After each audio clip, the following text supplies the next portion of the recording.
고령화 사회를 지나 고령 사회에 진입하면서 노인성 질환도 증가하는 추세입니다.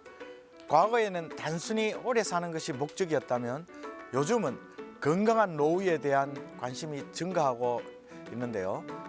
나이 들수록 꼭 챙겨야 할 것들이 많지만 비뇨기 질환은 삶의 질에 영향을 미치는 만큼 더 세심하게 살펴봐야 합니다. 안녕하세요. 비뇨의학과 전문의 배양규 원장입니다.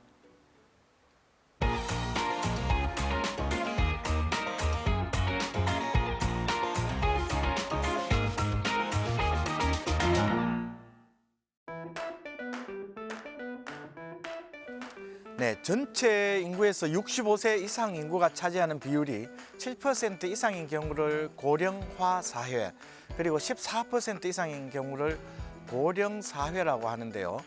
우리나라는 2000년에 고령화 사회에 이미 진입을 했었고 2017년에는 고령 사회에 진입을 했고 2024년 12월, 작년 12월에는 노인 인구가 20%가 넘는 초고령 사회에 진입한 것으로 보고 있습니다. 전국적으로는 노령 인구가 1000만이 넘어섰고요. 울산 지역에서만 보면 110만 인구 중에 18만 명 정도가 노령 인구로 17% 정도로 상대적으로는 조금 젊은 사회라고도 할 수 있습니다. 이는 다른 선진국에서는 유례를 찾을 수 없을 정도로 빠른 속도로 고령화하고 있다고 볼 수도 있습니다.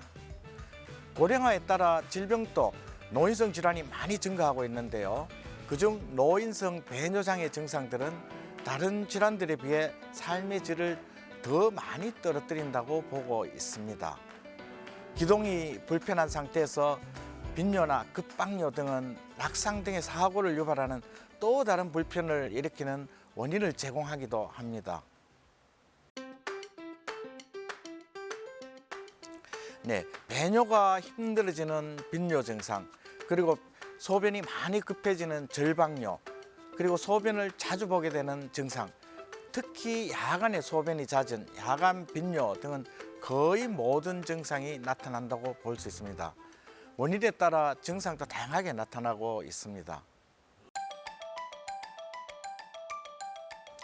네, 연령이 증가함에 따라서 다양한 만성 질환이 발생하는데요. 그 합병증에 의한 배뇨장애가 발생할 수도 있고 뇌혈관 질환이나 척수 손상 등과 같은 신경장애를 일으킬 수 있는 질환에 노출될 가능성도 많죠. 이때도 배뇨기관에 장애를 일으키게 됩니다. 즉, 전립선 비대증이나 방광근 무력증 등 배뇨기관 자체에 문제가 있을 수도 있고 당뇨병의 합병증으로 인한 말초신경의 손상이나 대뇌 피질의 위축성 변화에 의한 배뇨근을 조정하는 신경의 문제를 야기함으로써 배뇨장애를 유발하기도 합니다. 즉, 노령화에 따른 배뇨기관 자체의 장애도 있고 또 여러 만성질환의 합병증에 의한 2차적인 배뇨장애가 합쳐져서 뇌령기에 많이 나타난다고 보고 있습니다. 네, 남성에서 나타나는 배뇨장애 질환의 원인이 되는 가장 빈도가 높은 질환으로는 전립선 질환을 꼽고 있죠. 전립선은 남성에게만 존재하죠. 젊은 연령층에서는 전립선염, 고령에서는 전립선 비대증과 전립선암을 주로 일으킵니다. 전립선 비대증은 연령의 증가에 따라서 전립선이 커지는 질환으로서요. 남성이라면 일생 동안 한 번쯤은 경험한다고 볼 수 있습니다. 그리고 전립선암은 우리나라에서 발생률이 아주 빠르게 증가하고 있는데요. OECD 국가 중에 가장 빨리 증가하고 있다고 보고되어 있습니다. 네, 전립선이 커짐으로써 요도를 압박해서 일으키는 증상은 비슷합니다. 전립선이 크지 않을 때는 소변 줄기가 가늘어지는 증상보다는 방광을 자극함으로 해서 소변을 자주 보게 되고 급하게 보는 증상이 주로 있지만은요. 전립선이 많이 커지게 되면 요도를 막게 되고 소변 줄기가 가늘어지고 금방 나오지 않고 힘이 많이 들어가고 또 소변 후에는 흘리게 되는 증상이 있을 수도 있습니다. 이러한 배뇨장애 증상은 두 질환에서 비슷하게 올 수도 있지만은 대개 전립선 암에서는 증상이 급하게 시작하고 배뇨장애 증상 이외에 암의 전이 등에 의한 증상이 동반되기도 합니다. 배뇨장애의 증상이 전립선 비대증과 비슷하기 때문에 전립선 비대증으로 간주하고 간과함으로 해서 적절한 진단 시기를 놓치는 경우가 많습니다. 최근에는 전립선 암에 대한 검사는 보다 젊은 연령층부터 시작하라고 권유하고 있습니다. 특히 전립선 암의 가족력이 있을 때는 40세부터 매년 검진이 필요하고 전립선 암의 가족력이 없어도 50세부터는 매년 1회씩 검사를 하라고 권유하고 있습니다. 네, 전립선 비대증은 다른 장기에 영향을 주지 않는 양성 질환입니다. 그래서 전립선 조직 자체만 관리해주면 되고요. 전립선이 많이 커지지 않고 증상이 심하지 않을 때는 약물 치료를 하게 되고요. 전립선이 심하게 크고 증상이 또 심할 때는 전립선을 수술적인 방법으로 제거를 해줍니다. 이때도 피부 절개를 가하는 수술은 거의 하지 않고 대부분에서 요도를 통한 내시경으로 절제를 합니다. 그렇지만 전립선 암에 있어서는 전립선 피막을 포함해서 정랑을 포함한 광범위한 절제를 원칙으로 하고 있습니다. 조기에 발견할 때는 적절한 절제로 완치가 가능하지만 발견이 진연되어서 전이가 있을 시에는 완치를 위한 수술적인 방법은 가능하지 않고 약물 치료 등 다른 치료에 의존해야 하는 경우도 있습니다. 최근에는 전립선 조직 검사상에 악성도가 심하지 않고 연령이 높을 때는 보조적인 치료를 하면서 주의 깊게 관찰만 하는 치료법을 권유하는 추세입니다.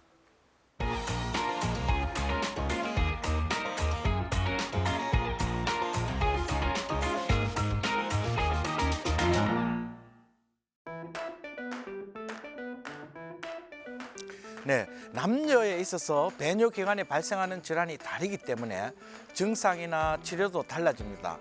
남성은 전립선 비대증, 전립선암 등이 주 원인이 될 수 있고 여성에서는 출산의 후유증에 의한 요실금이나 여성 호르몬의 감소로 인한 과민성 방광 등이 많이 발생할 수 있고요. 뇌혈관 질환이나 신경장애에 의한 신경인성 방광 등은 남녀에서 비슷하게 나타난다고 보고 있습니다. 요실금은 소변을 자기도 모르게 흘리는 증상을 말하죠. 이러한 요실금도 소변을 흘리는 원인이나 상태에 따라서 몇 가지로 분류하고 있는데요. 노령기에서 많이 불편해하는 요실금은 기침이나 재채기 시에 흘리는 복압성 요실금보다는 배뇨가 너무 급해서 흘려버리는 절박성 요실금입니다. 과민성 방광에서도 소변을 흘리지는 않지만 배뇨가 잦고 배뇨가 아주 급한 절박 증상은 비슷하게 나타나고 있습니다. 네, 병원을 방문하지 않고 혼자 해볼 수 있는 치료법으로서는 방광훈련법이 있습니다. 소변을 보고 싶은 요의가 느껴지면 곧바로 화장실을 가지 말고 다른 생각을 하면서 요도 관략근이나 항문 관략근을 강하게 수축해서 급한 시기를 넘기고 본인의 의지에 따라서 화장실을 가게 합니다. 그리고 화장실을 자주 갈 때는 배뇨 일지를 기록하는 방법이 있는데요. 3일 정도 자신이 배뇨한 상태를 기록해 봅니다. 요의를 느끼는 시간, 배뇨 시간, 배뇨량 등을 기록해 보면 자신의 배뇨 상태를 파악할 수 있습니다. 이렇게 해서 배뇨 간격이 너무 좁으면 의도적으로 1, 2주 간격으로 30분 정도씩 배뇨 간격을 늘려서 약 4시간에서 6시간에 한 번 정도 소변을 볼 수 있는 훈련을 하는 방법이 있습니다. 그리고 병원을 방문하게 되면 비교적 간단한 약물로 배뇨를 조절할 수 있는 방법도 있습니다. 네, 정상적으로는 밤 수면 기간 중에는 소변을 보지 않는 것이 원칙입니다. 그렇지만 배뇨 전과 후에 수면이 있는 배뇨를 하룻밤에 1회 이상 하게 되는 경우를 야간 빈뇨라고 하는데요. 이럴 때 직접 시도해 볼 수 있는 방법으로는 우선 24시간 동안 주간 및 야간에 소변을 모아서 야간 중에 배뇨량이 어느 정도 되는지 한번 파악을 해봅니다. 야간 중에 배뇨량이 전체 배뇨량에서 35%가 넘으면 저녁 취침 시간 전에 수분 섭취를 줄입니다. 이때는 직접적으로 섭취하는 물뿐만 아니고 음료나 수분의 함량이 높은 과일의 섭취도 줄여야 합니다. 그리고 야간에 배뇨량이 많지 않으면서 야간 빈뇨가 있을 때는 취침 전 충분히 배뇨를 하고 수면 상태가 어떤지도 파악해 봐서 수면 장애의 다른 원인이 있으면 그 부분도 치료를 해야 합니다. 그리고 방광에 자극을 많이 주는 카페인이 많이 함유된 식품이라든지 자극적인 음식, 알코올의 섭취도 줄여야 하고요. 방광을 자극할 수 있는 그 이외의 원인이 될 수 있는 질환에 대해서도 적극 찾아봐야 합니다. 네, 실제로 요실금을 증상으로 수술을 생각하고 병원을 방문하는 분들 중에서도 수술이 가능한 경우는 20%가 채 넘지 않는데요. 요실금 중에 수술로 가능한 경우는 기침이나 재채기 시에 자기도 모르게 소변을 흘려버리는 복압성 혹은 긴장성 요실금입니다.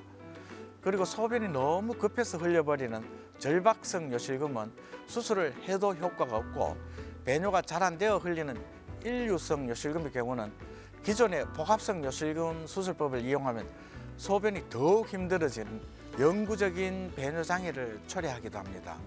따라서 요실금의 치료로 수술을 선택할 때는 정확한 사전 진단이 필요합니다. 네, 연령이 증가함에 따라서 삶의 경험과 함께 질환에 대한 지식도 많이 늘어납니다. 대부분은 옳지만 그중 일부는 틀린 정보로 가끔은 반대의 효과를 나타내는 치료를 선택하기도 합니다. 소변을 자주 보게 될 때 과민성 방광으로만 추정하고 검사도 없이 배뇨를 잘 못하게 하는 약물을 복용하는 경우가 간혹 있습니다.